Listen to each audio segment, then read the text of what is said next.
Australia, mate. One thing you need to know about living in the land down under is Australians love their cars. Whether it's a Ford Falcon, a Holden Commodore, or any utility vehicle, Australians love it. So when Paramount Plus announced that there would be an Australian version to the world's epicest show in the whole universe, people got pretty excited. Flash forward to a couple months later when the show actually came out, and now no one gives a shit. So bloody get excited, mate, because we're going through the entirety of Top Gear Australia and see if it really is the next big thing or just complete dog shit. But before we get into that, make sure to skip up and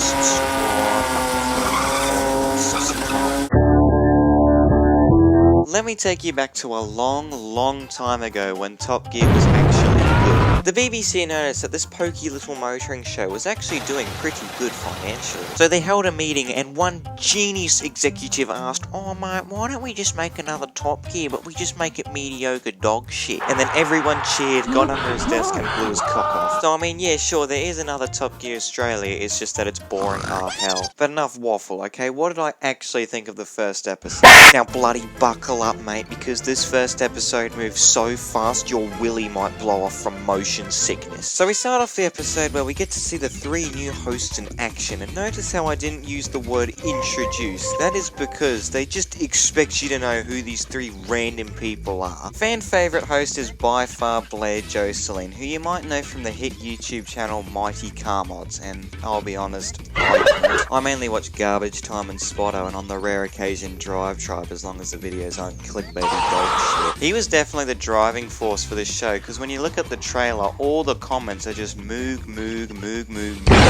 Then there's Bo Ryan, who is actually a decent host for the most part, but for whatever reason they insist on him taking off his pants in a lot of episodes, like a lot. Speaking of pooey holes, the main host of the show is Jonathan LaPagina, who is very boring and very stiff. As you would expect for a first episode, it is pretty simple, but when I say simple, I'm talking like skibbity toilet video simple. All we do in the first episode is drive around in expensive supercars, drive a Toyota Corolla, do the celebrity car segment, crash one of the expensive cars, and then the credits roll. But hey, you can't judge a show completely by its first episode. I mean, look at Seinfeld. That first episode sucked ass, but then Seinfeld really became something. So let's have a look at the second episode.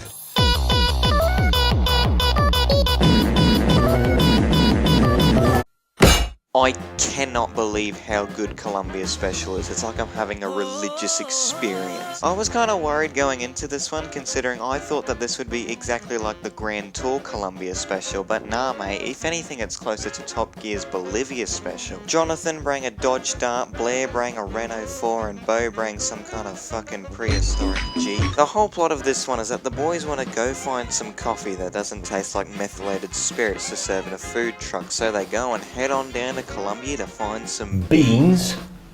Like I said earlier, I get a lot of Bolivia vibes from this episode with the epic hill climbing and the non-stop action. I wouldn't say it's anywhere near as good as even the weakest Top Gear specials, but hey, it's fucking something compared to the last episode. Oh yeah!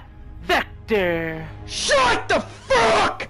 I can't even remember what happens in this episode. So like in this one, the boys go and buy some cheap 4x4s and caravans and go on an epic off-roading adventure. But the issue is with this episode is that they don't even bother using the caravans. In the next part, they just cut to the night after they use them and say, "Oh boy, Lois, this was worse than the time that I had to sleep in a caravan."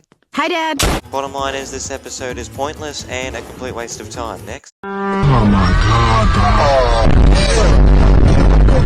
This episode sucks. Dying of kidney failure is funnier than this shit. So in this all-Aussie adventure, the boys head on down to Texas to try out some brand new all-electric pickup trucks. Now I'm gonna break this episode down and see if you can make any sense of it. So the boys get their EVs and challenge a whole fleet of Yank tanks to a drag race and a tug of war. Bo gets absolutely smoked in the drag race, and Blair does actually win the tug of war, so you would think it'd be even, right? But nah.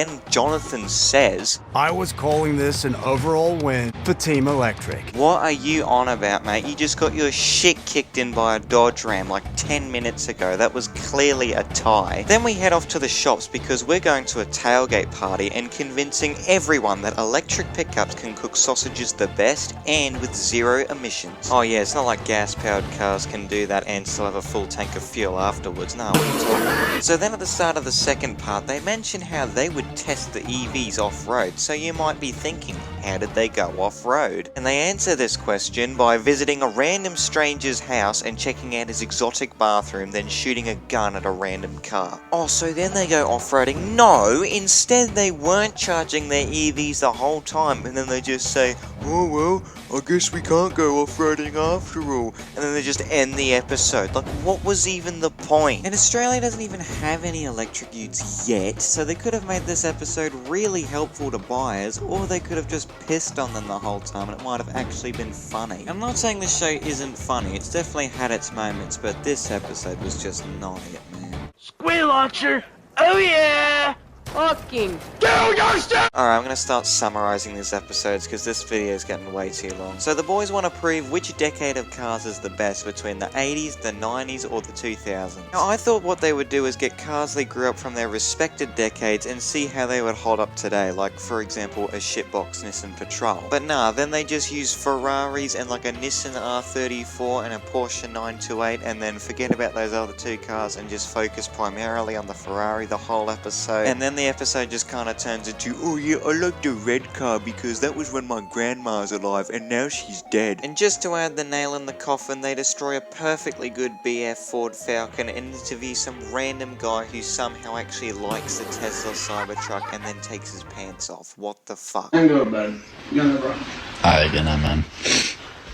You know, mate, I can't remember much from this episode, but one thing I hella remember is that they were definitely in the snow for like at least 10 minutes, so that was pretty epic. Oh my god, mate, I can't believe it, this episode is actually good. So in this one, the boys do a bunch of farming stuff and leads to some pretty crazy shenanigans, but that's all blindsided by a cameo from the greatest car to ever come off an Australian production line. That's right, buddy boy, it's the AU Ford Falcon, mate. I mean, forget about the rest of this episode, it's an easy 10 out of 10. Every day I'm shuffling. Hey, I'm on vacation. Yeah, gig economy's alright. Here's my ranking of all the episodes, but overall Top Gear Australia had some really high highs but some absolute doozy lows. And by the way, if Paramount Plus is watching this and you want to make another season, go ahead, but could you stop putting so many naked men in it?